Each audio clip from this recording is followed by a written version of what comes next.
Welcome to the Healthy Skin Show with Jennifer Fugo, where we're flipping everything you've been told about your chronic skin issues upside down and connecting you with alternative solutions your dermatologist never told you about. Welcome back to episode number 210 of the Healthy Skin Show. In today's episode, we're going to be talking about the impact of using topical steroid creams on the face and how that could specifically impact your eyes. This topic actually hits quite close to home because for those of you who don't know, my father was a very accomplished and well-known ophthalmologist and eye surgeon. And I had worked for him in his office with patients for about 10 or so years. And I got to see firsthand some things that now in this field that I work in do concern me. And I get a lot of questions about the potential downsides to steroids, and especially topical steroids when they're used on the face. And I would have loved to have brought my father on to talk all about the issues and concerns that he had, except he passed away in March of 2020. And I had been searching for another ophthalmologist to come on the show to share this information with you. It took us a while, but we finally found the right person. And ironically enough, this particular doctor I'm going to introduce you to today knew of my dad's work. So it was a really great conversation before we even dove into today's interview.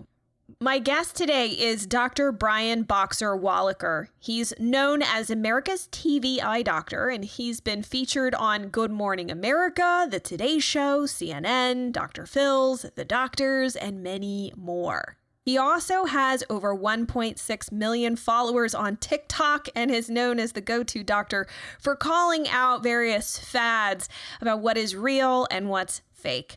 And so he has tons of experience because he does actually still work and see patients in the ophthalmic field. And I am so appreciative to have him here with us today. So without further ado, let's dive in. Thank you so much, Dr. Boxer Wachler, for being here. I really appreciate it. I'm excited to be here. I know, and especially because we found out, for everybody listening, we were talking before this interview, and I discovered that Dr. Boxer Wachler actually knew my dad, and he knew of his work, and so it's just a very small world. Who knew? My last name was was a clue. Yeah, when you said your dad was an ophthalmologist and eye surgeon, and I was like, Fugo. Oh my gosh, he invented the Fugo blade. Yeah, he's well known in the field. Yeah, he's famous.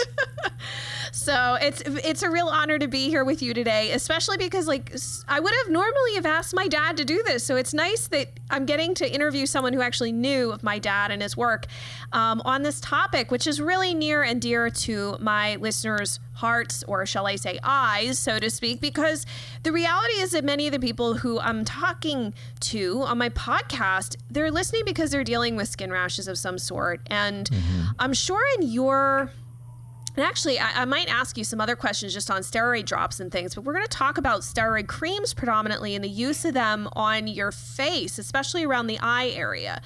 And so, as an ophthalmologist, if someone comes to you and they very apparently have swelling or some sort of rash in the orbital area, obviously a steroid cream can help, but are there some guidelines that you tend to give patients to be careful about usage of a topical steroid in that area? Applying the steroids to the skin can have huge benefits, especially short term. And if I have a patient who comes in and has been on a cream for a long time, one of the things that we're always going to do, we would do this anyway, but I'd be wanting to pay particular attention to see what the results are, is to see what the pressure in the eye is. Because steroids, in a small percentage, but not an insignificant percentage, can increase the pressure in the eye. And if that was undetected and went on for a long time, it actually could cause glaucoma. And another risk of steroids long term is developing cataracts as well. And then there's a rare risk of steroids, which could cause a droopy eyelid. or ptosis, as we call it. Oh, wow. It's like spelled like the pterodactyl, like PT, ptosis. They just forgot the P, and we're just going to just go with the T for ptosis. Ptosis. So, okay, so let's back up a bit, because we got three things to unpack here. So thinning of the skin is one, and that's actually a separate issue that you didn't even mention. Right. So, but this area around the eye, is that skin thinner than other areas, say on the face or the body? It is. It's one of the thinnest skin areas in the body. I'm going to venture to say it's the thinnest. Oh, okay. Let's let somebody out there in the PhD community come back and say, no, actually, there's this one area right here. But let's just say it's the thinnest skin in the body. So if we're also, because it thins skin, so that could that also contribute to like premature aging around the eyes and whatnot, if you're using like steroid long term to deal with rashes in the orbital area? Well, by thinning the skin, then it does increase the risk, and I'm just going to close my eyes just to demonstrate, is there's blood vessels there and veins, for example, and one sign of aging is when people have more of a veiny look. So when people are blinking or closing their eyes, if there's more of those blue veins showing, then that's going to make people appear older than they are, which is not usually a desirable look. No. And then you said, and I didn't even think of that, the intraocular pressure. So for everybody who doesn't know, you have like basically fluid inside of your eye, and you have these different chambers. You have the posterior and the anterior, so like sort of like front and back. And you need for that pressure to be, what do you consider to be a healthy eye pressure? I mean, I know that varies from person to person, but generally speaking, what would a normal healthy eye pressure range be? Between 10 and 21 is considered your general quote-unquote normal range. I mean, there's exceptions if people are walking around a little bit higher, but they are passing all the glaucoma screening tests, and that's probably okay, of course, based on what their eye doctor says, but generally that's the case. So if you're going to prescribe this medication, or say if somebody's just going to their family doctor and getting this med, and it's not to say like maybe using it for a week might not be a problem, but if there's an ongoing use of it, like in your opinion, do you believe that someone should go to an ophthalmologist or an eye doctor of some sort and make sure to get the pressure in their eyes checked? That would be my recommendation, because if somebody's on a steroid cream or lotion for months, then a small percentage can get this response where the pressure starts going up in the eyes. And the thing about that is it's not painful. Nobody would feel that pressure go up usually. So the only way it's going to be detected is by the eye doctor checking it. And I know the answer to this, but I'm going to ask, so is there anything wrong with the pressure going up? Like if it just goes up and stays there for a while, like is there damage that can be done, or is it something that it's not that big of a deal, and if you're on it for 2 years and then come off, you're probably fine? You can never make that assumption. I mean, no patient using a steroid long-term should make that assumption, because there is a real risk of causing glaucoma. And basically think of the eye as fluid-filled like a balloon, and if you overinflate that balloon with water, it puts more pressure on it, and that pressure can cause damage to the really key nerve called the optic nerve that connects the brain to the eye.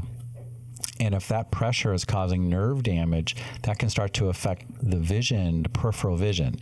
And that's how glaucoma manifests, as loss initially, at least, of the peripheral vision.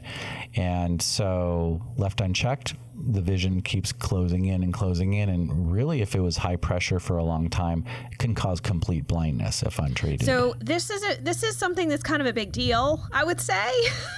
You don't want to be using a topical steroid around the eye area and not having that checked. And then you said too about the issue with I guess essentially like a premature cataract. So you could end up developing cataracts early. For those who do not know, what is a cataract, and what does that mean essentially for your vision? So a cataract is where the natural lens on the inside of the eye, which is typically clear, starts to develop an opacity or a cloudiness. And that can cause vision to decline, or even before that, just increase glare and halos at night and make driving at night a little bit challenging. And so can you naturally get rid of a cataract? There's really no natural treatments that have been proven to reverse or get rid of a cataract. Eventually, if it's a significant enough cataract, and obviously as an ophthalmologist, I do cataract surgery, that means we remove the natural lens and we put a lens implant in its place.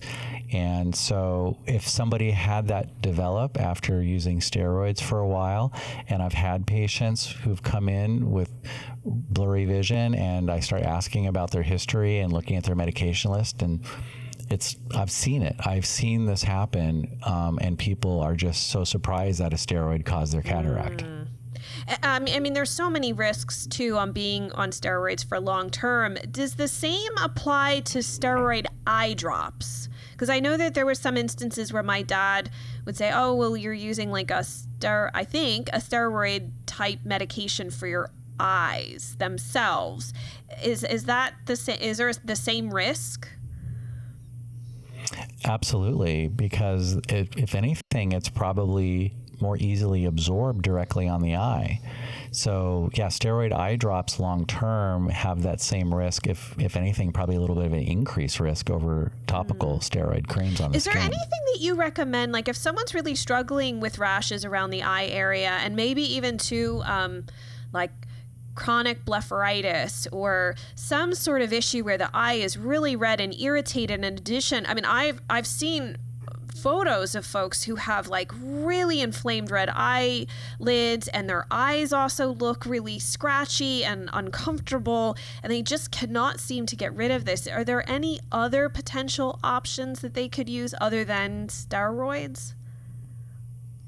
I think you bringing up blepharitis is a great point, because any inflammation of the eyelid glands, that's what blepharitis is, that can cause a lot of pain and irritation and dry eye symptoms and red eyes.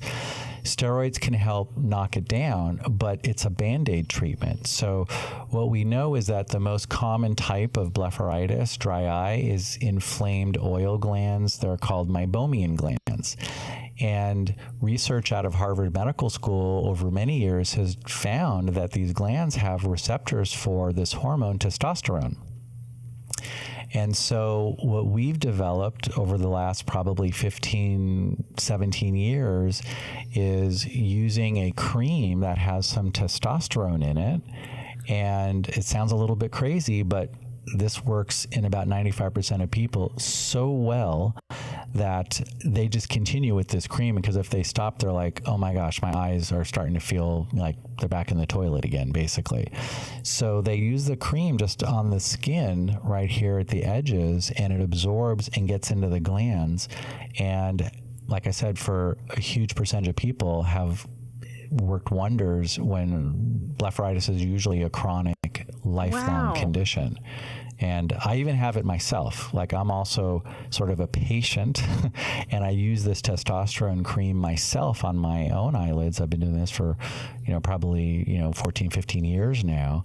And, it's kept it totally in check, and I don't even have dry eye or feel my eyes at all because of it. So, So that's really addressing the root cause of blepharitis, where steroids can help maybe break that vicious cycle, but shouldn't be. And what used about long-term. someone who has, say, really inflamed, a lot of redness in the conjunctiva? So the conjunctiva is the white part of your eye.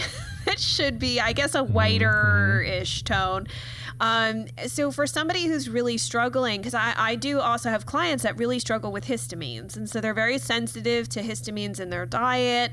And their eyes just get really, really red almost from exposure to histamine. They're very, they even may have a lot of allergies, really sensitive to environmental issues.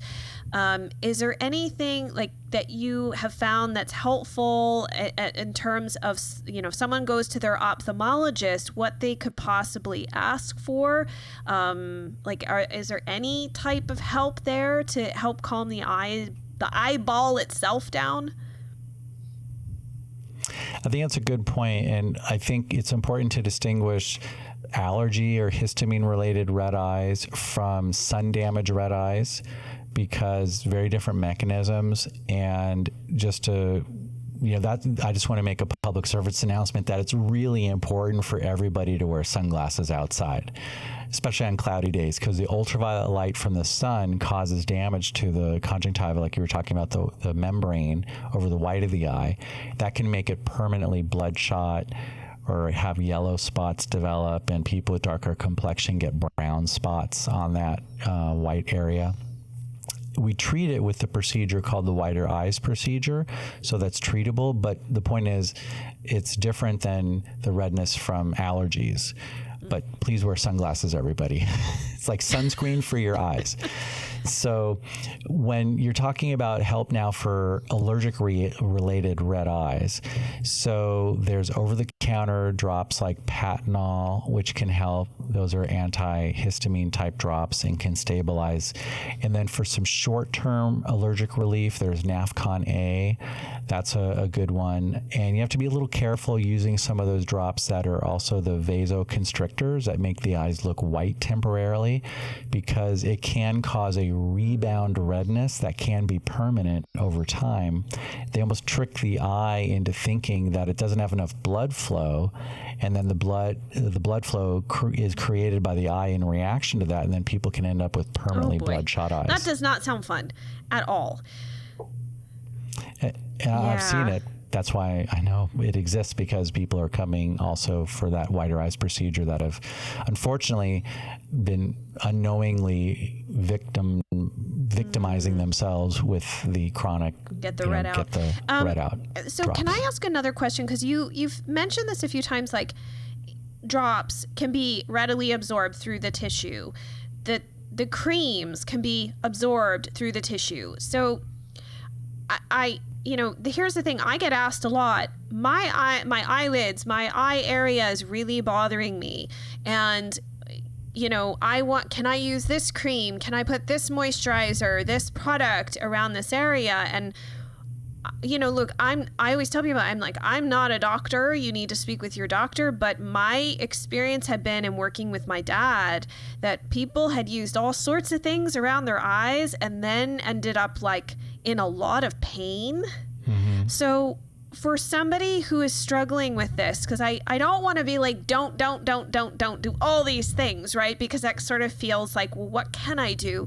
But as an ophthalmologist, you have another little PSA maybe you could share with people about why you have to be careful what you actually put around the eye area. I think it ranges not just from creams, but even when people are getting lashes applied, and the glue in the lashes could have formaldehyde, and that can be extremely irritating to the skin. And if the glue, for example, even got in the eye, it could actually cause a potentially corneal ulcer.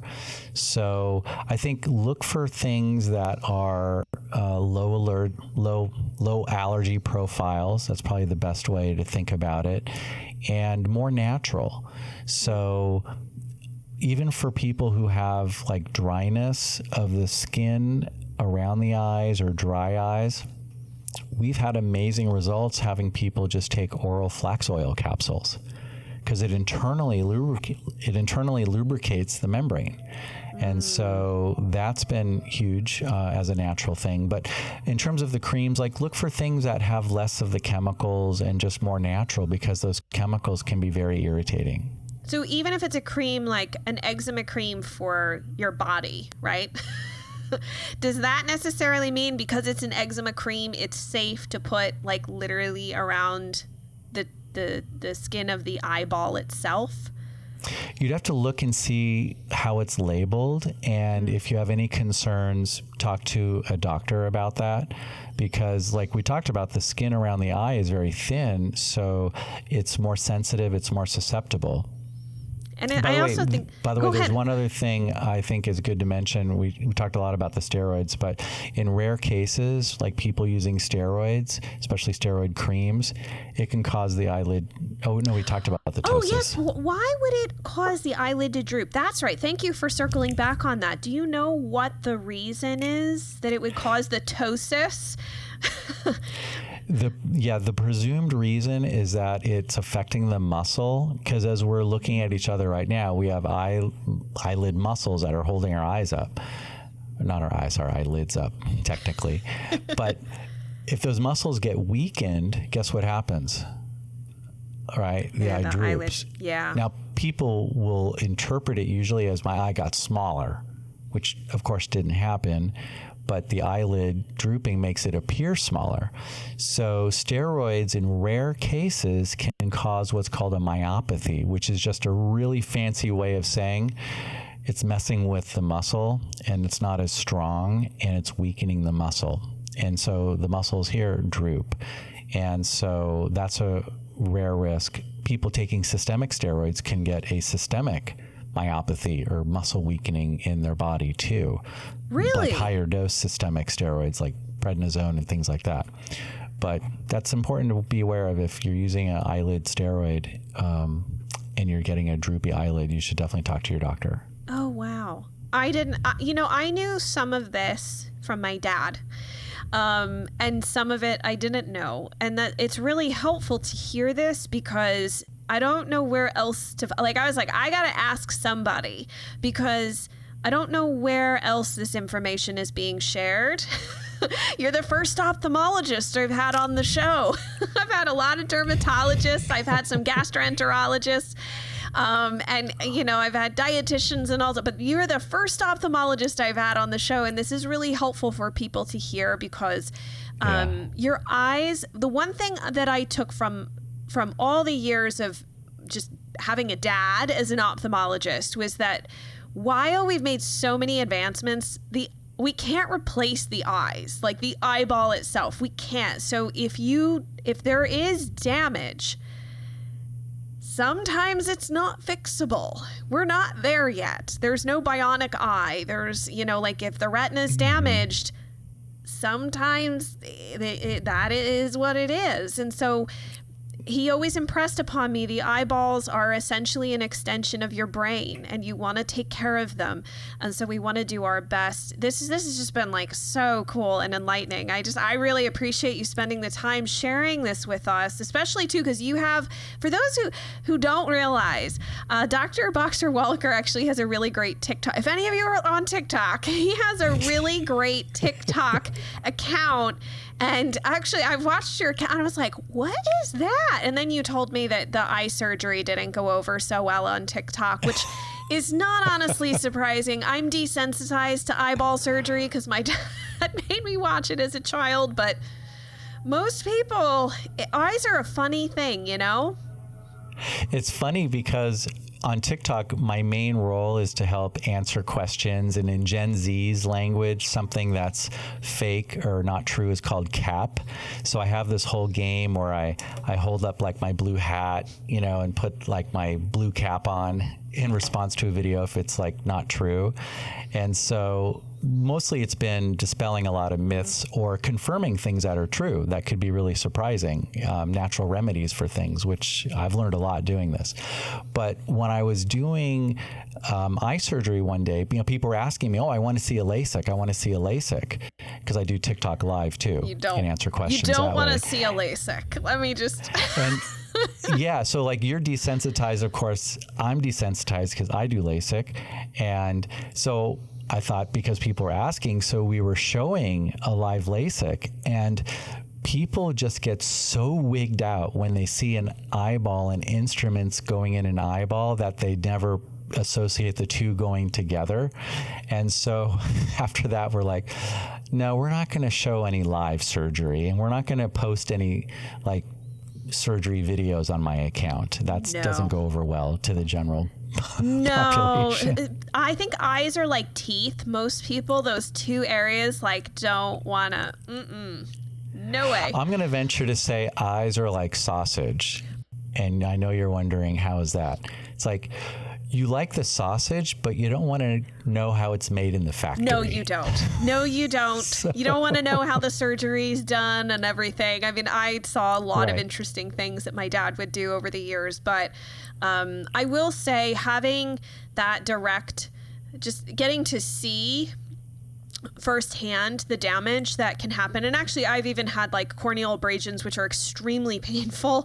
So even just that, like I can't imagine what a corneal ulcer must feel like. And so obviously some of these things we do want to take seriously and make sure that we're reaching out to an ophthalmologist. Like I think a lot of times too, people get confused. If you wouldn't mind, I think this would be a great question, maybe very simplistic, but why would someone reach out to, or when is the right time to reach out to an ophthalmologist versus an optometrist? Because they're not the same thing.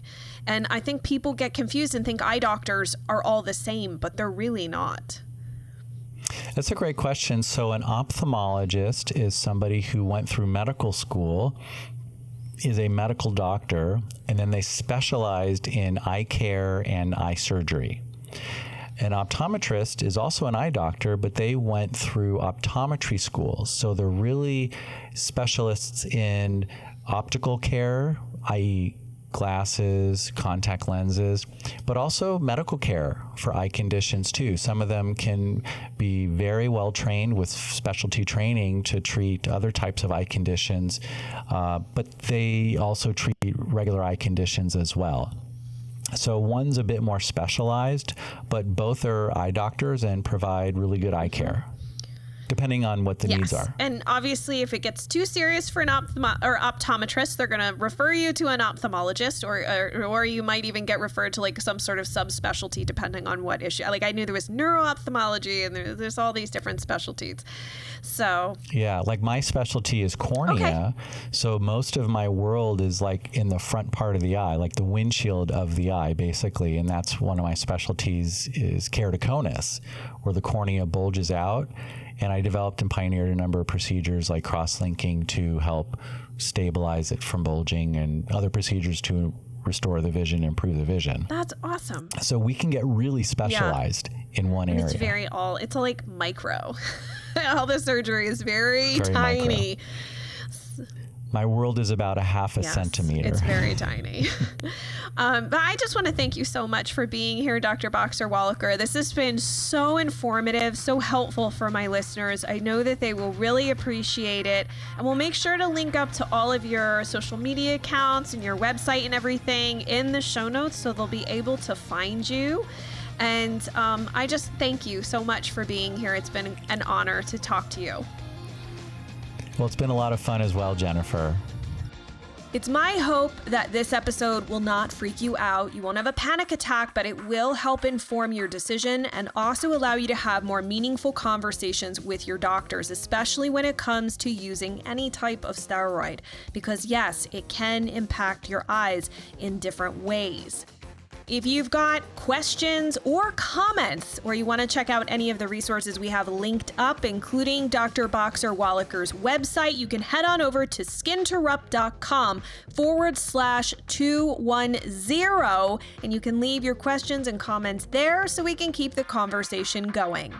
This is a great episode to share with people who you know who are using topical steroids, and I would encourage you to share this episode within Facebook groups and online messaging boards, and even hit the forward button if you can, and share this with people, because a lot of people can end up having premature cataracts and other issues and just really didn't know that this is a potential factor. Again, it's not to scare you, it's to inform you and empower you and to help you ask better questions. And I think as a community, when we share information like this, we help lift each other up and give each other more options, better conversations, and allow for better advocacy at each and every turn. And before you head off for your day, head on over to your podcast platform of choice, rate and review The Healthy Skin Show. Share why you love this show, and then hit the subscribe button. That way you never miss a weekly dose of inspiration, hope, client stories, tips, research, and strategies to help you rebuild healthy skin. Thank you so much for tuning in, and I look forward to seeing you in the next episode.